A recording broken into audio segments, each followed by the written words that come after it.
Welcome viewers to the Saturday, August 31st edition of To It For News. I am Jacques Wooding, bringing you our top stories from this week. Thank you so much for joining us. This week was an amazing one for Virgin Islands sprint sensation ADAEJAH as she became the first BVI athlete to qualify for 2 sprint finals in the same World Athletics Championships competition. More in this report.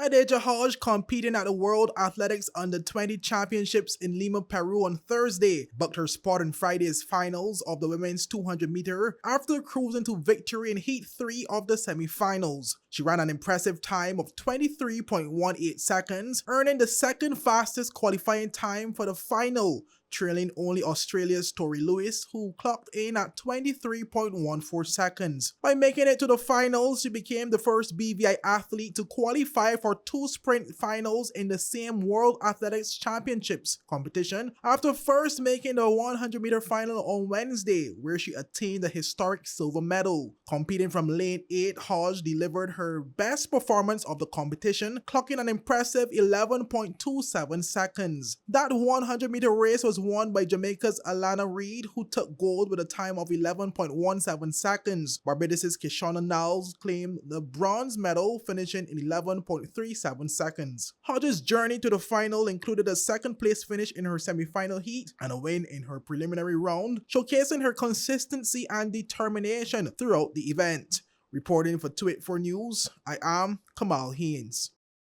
Meanwhile, the government of the Virgin Islands has missed the August 31st deadline for the completion of the Commission of Inquiry reforms.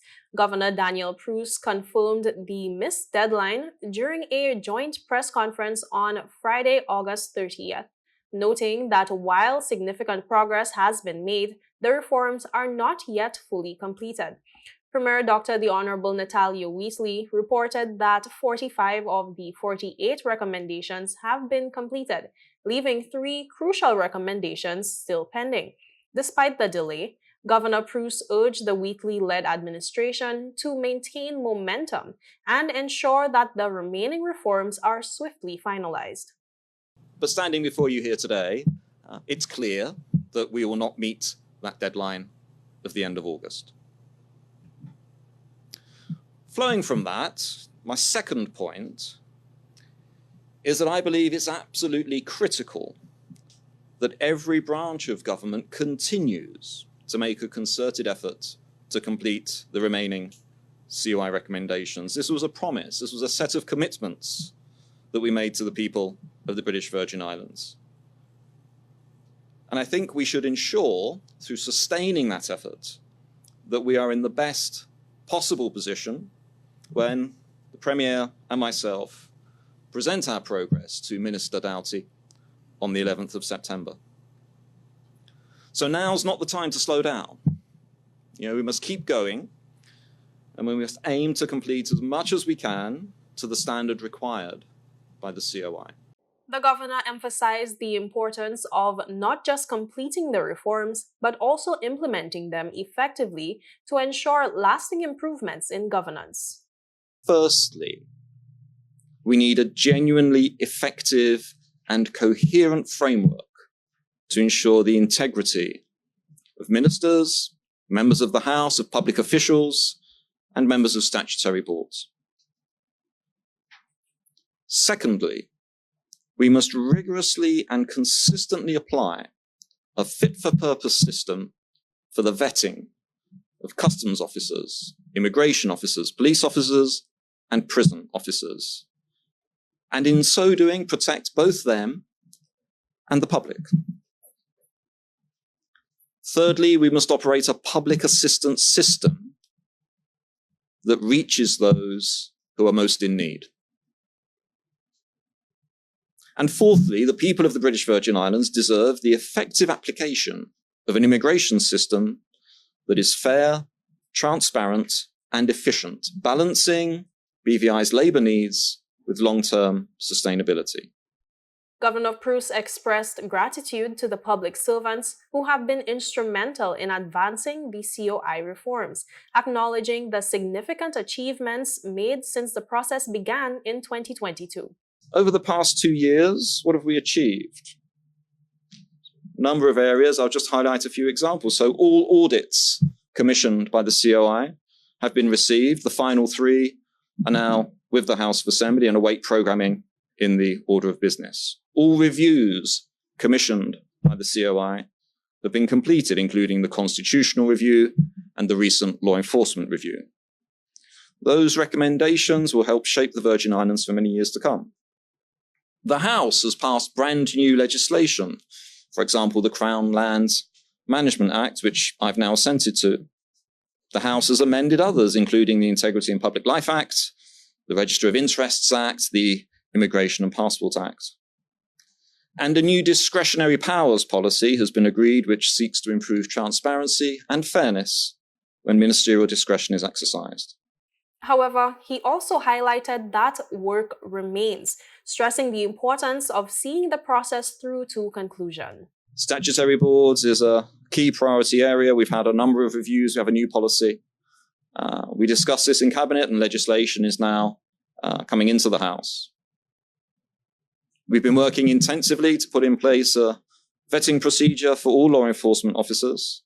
That continues as work in progress. We're making progress, but there's more to be done. Public Service Management Act has been under discussion in the House. That's still to reach me for assent, and amendments to the Whistleblower Act have not yet been made. These remaining issues are important issues. So there's still a significant amount of work to be done. We must continue to deliver results and to do so at pace, but without compromising quality. In other news, the Royal Virgin Islands Police Force was involved in a series of intense operations on the night of Sunday, August 25th, which saw the escape of suspects involved in 2 separate, possibly related incidents, the recovery of firearms, and an ongoing investigation into criminal activity in the territory. More in this report. The first operation occurred near Jost Van Dyke, where the Royal Virgin Islands Police Force, in coordination with the United States Customs Border Control, intercepted a go-fast vessel in open waters. The occupants of the vessel, after firing at officers, abandoned the boat and fled on foot upon reaching the western end of Tortola. Despite an extensive search, the suspects remain at large. The vessel has been seized and investigations into the incident continue. Acting Commissioner of Police Jacqueline Vanterpool urged the public to assist in identifying and apprehending the individuals involved, emphasizing the grave danger their actions pose to the community.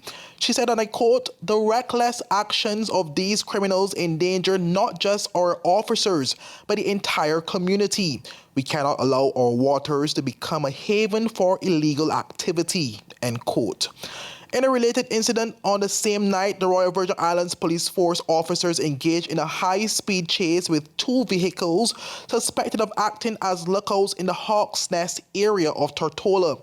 The chase ended dramatically when one of the vehicles veered off the road and crashed down an embankment. By the time officers reached the site, the occupants had fled. However, in a follow-up operation at dawn on Monday, August 26th, police recovered an AK-47 assault rifle from the crash scene and discovered a seriously injured man nearby. The injured individual was transported to the Dr. D. Orlando Smith Hospital for treatment. While the connection between the 2 incidents has not been confirmed, the RVIPF is investigating the possibility of a link. The police are calling on anyone with information related to these events to come forward. Tips can be provided confidentially via the Crime Stoppers line at 800-8477 or the RVIPF Intelligence Unit at 368-9339. Reporting for Tweet4 News, I am Kamal Haynes. And viewers, with that, we take a quick break for our sponsors. Stay with us, we'll be right back. Morning, Sonny boy, you must have cut fun topic. It's okay, I'll take care of it. What?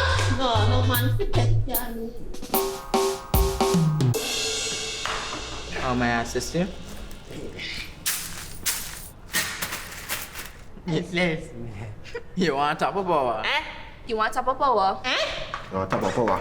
Join the prepaid party with CCT and enjoy more affordable data plans, more top-up promotions, more savings with hero bundles, and more value for your money each and every Tuesday with Top Up Turn Up Tuesday. Visit a CCT store today or anywhere CCT Top Up is sold and top up your phone. 5, 10, 15, 20, 25, 30. You want top up or? As the winds start to whisper of approaching storms, it's time to safeguard your sanctuary. Hey, have you checked your insurance policy lately? Not recently, why? It's very important to check your insurance policy before the hurricane season. That's a good idea. I'll reach out to my provider and get some information. Awesome. Come son, let's plan for emergencies together. We're gonna include your favorite comfort kit.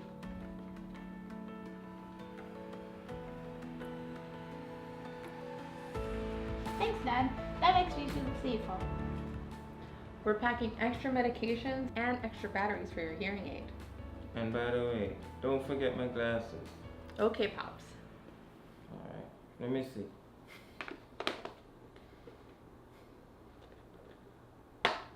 Okay.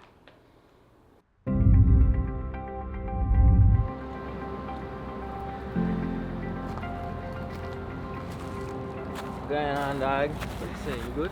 You got truck? How you doing? I hear trimming some of the branches to make sure they don't cause a frig when the storm come. Fair point. I gotta go clean out the gutter them down by me so nothing don't build up. You know how that could go sometimes. Makes sense. That sounds good. We gotta be prepared. Facts. Sometimes we get off track, but that's okay. Yo, thanks for chilling with the dog today, you know. Man, anytime, you know I got you. Yeah, but the place so damn hot now. And you know the old people, them say when it's so hot, a storm somewhere out there coming. Listen, I rebuke that in the name of great God of the universe, okay? Let me move these stuff so they don't cause a problem. Alright, me want my neighbor window get knocked out and all, Mr. Remember, we're in this together. Reach out to your community, lend a hand, and shield each other from the storm's challenges. A message from the Department of Disaster Management and 284 Media. Welcome back and thank you so much for staying with us. We continue with news that Dame Janice Pereira, former Chief Justice of the Eastern Caribbean Supreme Court, has been appointed to His Majesty's Privy Council by King Charles III, opening a new chapter in her distinguished career. Pereira, who hails from the island of Virgin Gorda, made history as the first female Chief Justice of the ECSC, a position she held from 2012 until her recent retirement earlier this year. Her appointment to the Privy Council acknowledges her outstanding service to the judiciary and further cements her status as a trailblazer in the legal field. During her tenure as Chief Justice, she was instrumental in modernizing the court system, particularly through the implementation of digital justice platforms. These innovations prove critical in maintaining the accessibility and efficiency of the judicial system during challenges such as the COVID-19 pandemic. The Privy Council, one of the oldest judicial institutions in the United Kingdom, serves as the final court of appeal for many Commonwealth countries, including those in the Eastern Caribbean. As a member, she will provide legal advice to the sovereign and contribute to decisions on matters of importance across the Commonwealth. Meanwhile, ELMORE STOUTT was recently honored by the Cane Garden Bay Baptist Church as part of its Homecoming Sunday service. The video tribute, which played during the church's service last Sunday, featured STOUTT reminiscing about his childhood on Tortola as part of the church's A Moment in History series. He shared memories of summer games and the abundance of fruit that characterized his youth on the island. My fondest memory as a child, wow. Some of the fondest memories as a child growing up in this same village with contact at Little Appleby was going over to Little Appleby on full moon nights and joining the other children over there and playing games, ring games, hide and seek. many ring games. Little Appleby was the center of action. So all the Longby boys would go over to Little Appleby and join with all of those children over there and had real fun. That was one. Secondly, summer was a treat for us here in the villages. Why did I say that? It was the time when all the fruits were available. You had the sea grapes. You had mangoes galore. You would pick mangoes and carry it to the sea, and you throw them out and you learn to swim and dive. You had to dive or swim to get mangoes. That's how you learn, right? That was fun.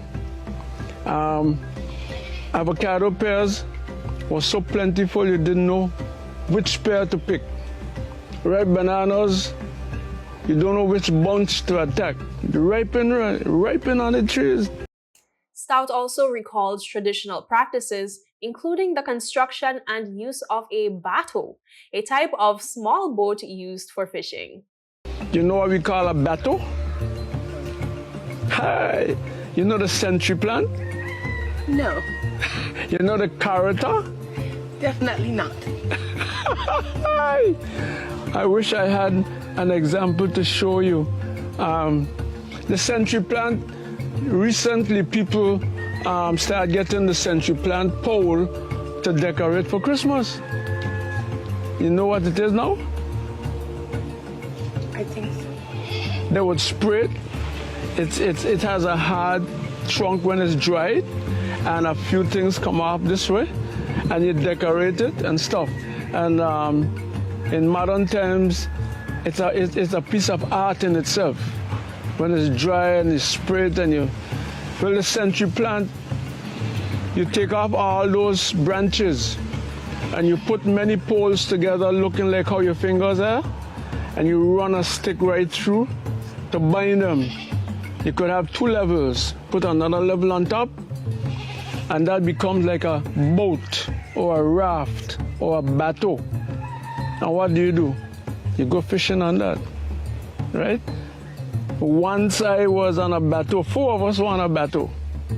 Evelyn, my brother, Monroe Thomas, our friend, that was his cousin, Pedro Cameron, he's passed a few years ago. And we were down at Smuggler's Cove, and we found a big, nice bateau. It belonged to Mr. Molyneux in the village. So we have to have poles to push it. When you're on a bateau, you push the bateau. Push the bateau. Belmont or Smuggler's Cove water was so deep that the sticks that we had couldn't touch. So it means that you're afraid to put your hands in the water to paddle, because in those times there was so much fish. Fish would be in the harbor, fries in the harbor, shark in the harbor, all kind of things in the harbor. The full video presentation is available for viewing on the Cane Garden Bay Baptist Church Facebook page. It was broadcast as part of the church's live stream of the homecoming service. Meanwhile, Virgin Gorda resident TANIEKA GLUDD has been crowned the champion of the 2024 Adult Spelling Bee competition following a thrilling tiebreaker last Saturday. More in this report. The 2024 Adult Spelling Bee competition held at the Eileen L. Parsons Auditorium at the H. Laverty Stout Community College saw TANIEKA GLUDD outspell 6 other contestants to secure the top spot. The competition culminated in a tense showdown between TANIEKA and Stephanie Raspen, who took 2nd place. The tiebreaker round, which kept the audience on the edge of their seats, ended with GLUDD emerging victorious, marking the 3rd consecutive year that a Virgin Gorda resident has won the competition. Let's take a look. T. GLUDD, your word is vengeance. Vengeance.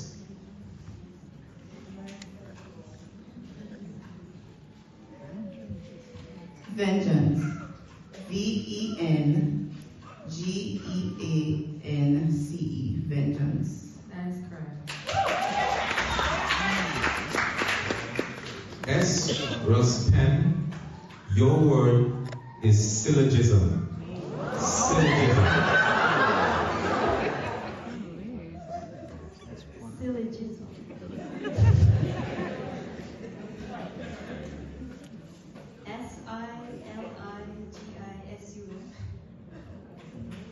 That is incorrect. Syllogism. SYLLOGISM.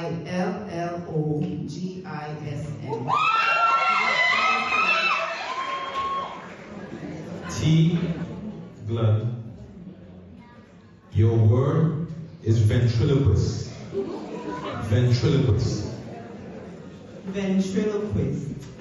VENTRILLOQUIST. Ventriloquist. That is incorrect. Yes, Ross Pen. Ventriloquist. VENTRILLIQUIST.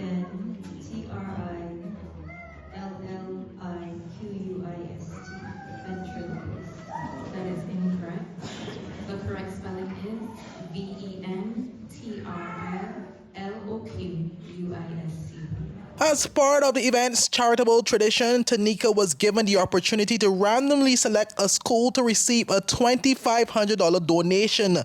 The ELMORE Stout High School was selected as the beneficiary of the prize. In addition to her victory, TANIEKA walked away with an impressive array of prizes, including $1,800, a round-trip ticket to Puerto Rico for 2, a weekend stay at a villa, and a 45-minute photo session.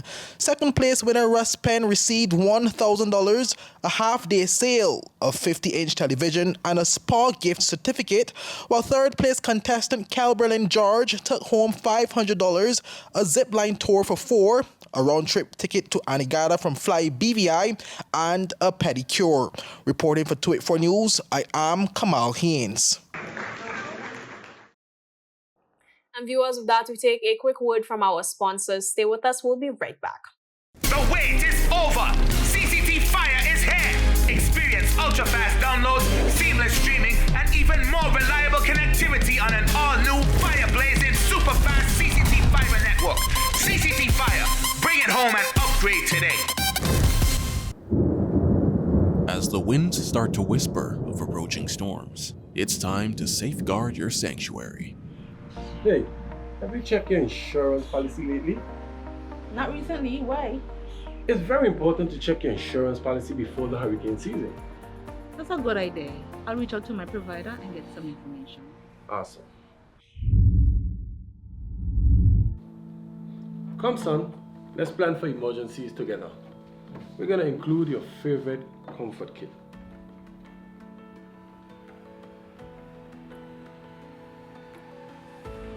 Thanks, Dad. That makes me feel safer. We're packing extra medications and extra batteries for your hearing aid. And by the way, don't forget my glasses. Okay, Pops. Alright, let me see.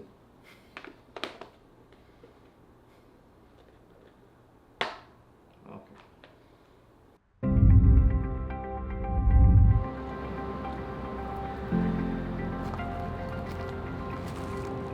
Going on, dog? What you saying? You good? You got truck? How you on here doing? I hear trimming some of the branches to make sure they don't cause a frig when the storm come. Fair point. I gotta go clean out the gutter them down by me so nothing don't build up. You know how that could go sometimes. Makes sense. That sounds good. We gotta be prepared. Facts. Sometimes we get off track, but that's okay. Yo, thanks for chilling with the dog today, you know. Man, anytime, you know I got you. Yeah, but the place so damn hot now. And you know the old people them say when it's so hot, a storm somewhere out there coming. Listen, I rebuke that in the name of great God of the universe, okay? Let me move these stuff so they don't cause a problem. Alright, me want my neighbor window get knocked out and all, Mr. Remember, we're in this together. Reach out to your community, lend a hand, and shield each other from the storm's challenges. A message from the Department of Disaster Management and 284 Media. Welcome back and thank you so much for sticking with us. We continue with news that Virgin Islander KEGAN Brooks recently visited St. Vincent and the Grenadines to attend the funeral of his grandfather.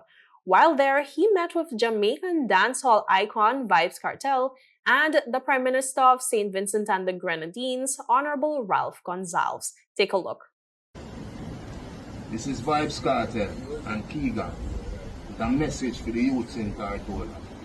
Always remember, stay positive, stay humble, listen to your parents, honor, discipline, hard work, and integrity. Right? Exactly. And the sky is the limit. Don't? Oh. KEGAN took the time to ask KARTEL to inspire youth in the Virgin Islands to be the best that they can be. He also had the opportunity to engage with former West Indies cricketer and two-time T20 World Cup champion Marlon Samuels. Meanwhile, Minister for Education, Youth Affairs and Sports, the Honorable Sherry B. De Castro, has announced a renewed focus on STEAM education for the upcoming 2024-2025 school year. Addressing educators at the 2024 Professional Development Day, De Castro revealed that a new academic year would continue under the theme Virgin Islands Education Moving Full Steam Ahead. I have a vision of a revised curriculum that refutes the one-size-fits-all approach to education that finds balance between traditional and technical vocation, that erases stigmatization, that dismantles mass production of the same professions and inheritance of the Industrial Revolution. Yet so many jobs face potential automation due to digital transformation. That's why we are developing a reimagined curriculum where students are not just users of technology, but are equipped with the skills to become creators of industries. From the introduction of STEAM innovations in lower secondary to the expansion of robotics and coding in upper secondary, we have answered the call of our students to continue to nurture their curiosity and ingenuity through a focus on digital literacy and innovation. Key elements to unfold in the curriculum include the introduction of STEAM innovations at the lower secondary level, expansion of robotics and coding programs in upper secondary schools, and increased focus on digital literacy and innovation. Meanwhile, as the territory approaches the peak of the hurricane season, Chief of Drugs and Pharmaceutical Services, Mrs. Gracia Wheatley-Smith, is urging residents, particularly those with chronic conditions, to ensure they have an adequate supply of medications at home. Kamal Haynes has more. Chief of Drugs and Pharmaceutical Services, Mrs. Gracia Wheatley-Smith, emphasized the importance of preparation for individuals with chronic health issues such as diabetes, hypertension, and asthma. She advised these individuals to maintain at least a month's supply of their medications to be well prepared in the event of a storm. In a media release, she said, and I quote, "Sometimes based on the forecast of the storm, there may not be sufficient time to go to the pharmacy and have medication prescriptions filled. Weather conditions may deteriorate quickly, causing early closure of pharmacies or making roads impassable. That is why it is imperative for persons with chronic conditions to be adequately prepared as we enter the peak of the hurricane season," end quote.